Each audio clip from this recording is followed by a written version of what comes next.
Hey, good morning, guys. It's day 25 for me as far as after the back surgery. I'm on my walk right now. At about maybe 48 minutes in, 2 miles and 2.3 miles in, about a 20-minute pace. So I'm just getting my walk in. I did have a question regarding the day of surgery, the day before surgery, and then what happened then. Since I'm on a rest break right now, I might as well record something. So the day prior to the month prior to the surgery, there's a surgical coordinator from your doctor's office that usually handles all of the information that you need to give to them. So I was lucky that the surgical coordinator for with my doctor was really good. She was on top of things. She made sure that I got my clearance from my primary care doctor, got all the tests and labs done, got cleared for my heart cardiology issues. Um, I got cleared for that. And then just the day prior to the surgery, I had to shower with Hybe Cleanse. So it's like an antibiotic soap. You can't put it on your face and on your genitals, but you gotta sort of like rub it on a washcloth and then like scrub the your body, and then of course the surgical site. There's gonna be instructions for that. So that's what I did prior the day of surgery. One small thing that I remember doing is I consciously picked out the meal that I would like to eat after the surgery. Just because you get this piece of paper telling you that you can't eat like 24 hours before the surgery, nothing to eat, nothing to drink. Um, so I did that. I picked out my meal. I wanted bagels. I didn't want cream cheese. I wanted, what was the bagel that I got? I think it was honey walnut, um, black coffee, cold brew coffee, and then like a plain bagel with cream cheese. No, a plain bagel with blueberry cream cheese. That's what I wanted. So I picked out that. So the day of surgery, my surgery was in the afternoon, at 2 in the afternoon. Um, it was quite scary. I woke up, took that shower, cleansed myself, packed my clothes. I remember packing my slippers for the hospital because I didn't want to walk around in those yellow socks. Um, so I packed the clothes, something loose, something comfy that I can wear. Basically, for me, it was sportswear, like joggers and a loose shirt, underwear. So when we got to the hospital, we came in about 2 hours early. That was what was in the instructions. Went to the front desk, gave our papers. They confirmed everything. So at around two something, they called us in. So my wife was still with me in the prep area. So they'll take you to this little prep area where a nurse will follow up with you, check your vital signs, get your blood pressure, go over the procedure with you.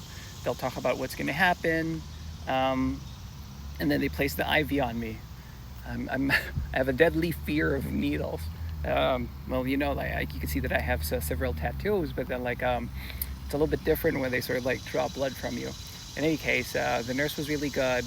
He was actually one of the nurses that actually got a really good. I mean, my veins are easily seen, but he got the ones right here in the middle, right there.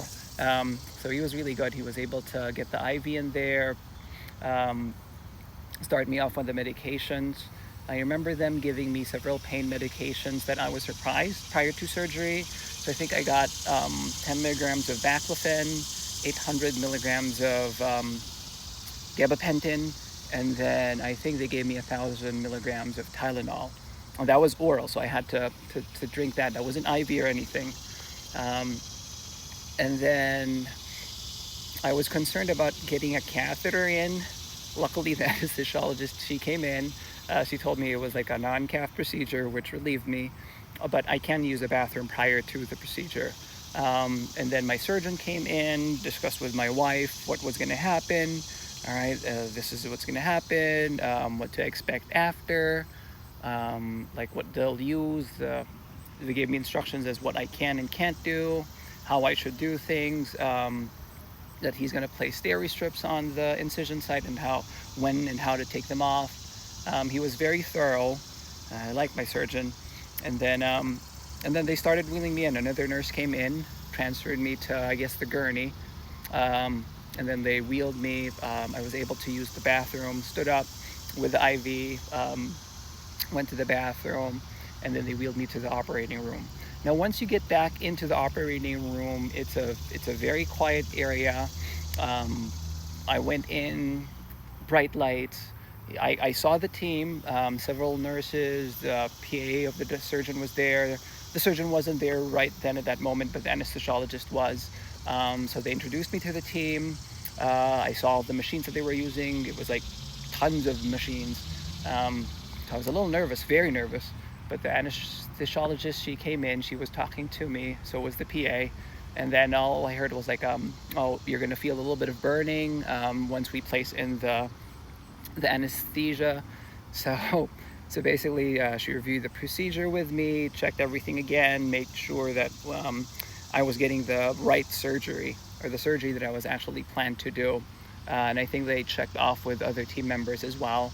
All I remember after was she said, "All right, I already injected the happy juice." I didn't feel the burning sensation from my IV side or anything. All I remember was us talking, and then I remember them wheeling the gurney close to the operating table. I asked, should I stand up and then transfer myself? But then as soon as I asked that question, I was out. The next thing I remember was like me waking up in the recovery room um, in a lot of pain. I was like, I woke up, I was like, oh, where am I? I can't move. Saw my wife. The nurse was there, and then she was like, "Oh, good, you're awake." So, can you please call my wife? Let her know I'm still alive. So yeah, after that, my mouth hurt, my body was sore. They did let me know that they were going to intubate me for the procedure, so I guess that was where all the mouth soreness was. After that, they gave me Dilaudid, so it's a pretty strong pain medication. Um, I know my patients, I do treat patients like these quite frequently. They always complain of nausea, sometimes lightheadedness, or you'll see them like go in and out, like drowsing off and then going back awake. Um, that's what happened to me. Uh, the nausea in itself, the way that I would describe it is I felt like I really drank bad tequila, and then that I had that hangover, but I didn't drink anything. It was just like the pain medication, that nausea from a really bad hangover. I wanted to vomit, but nothing. I didn't eat anything, so then nothing was coming up.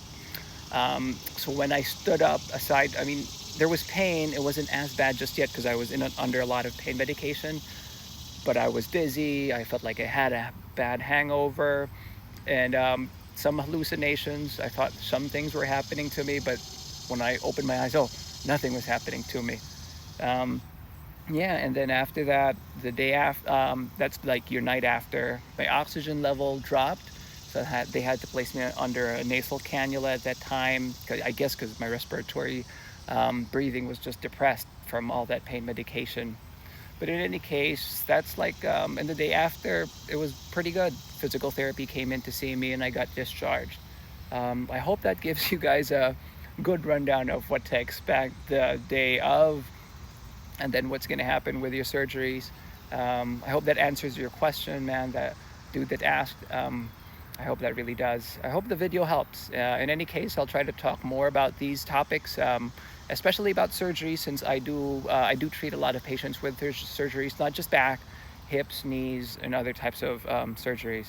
In any case, I'm going to resume my walk. Thank you guys for following and listening.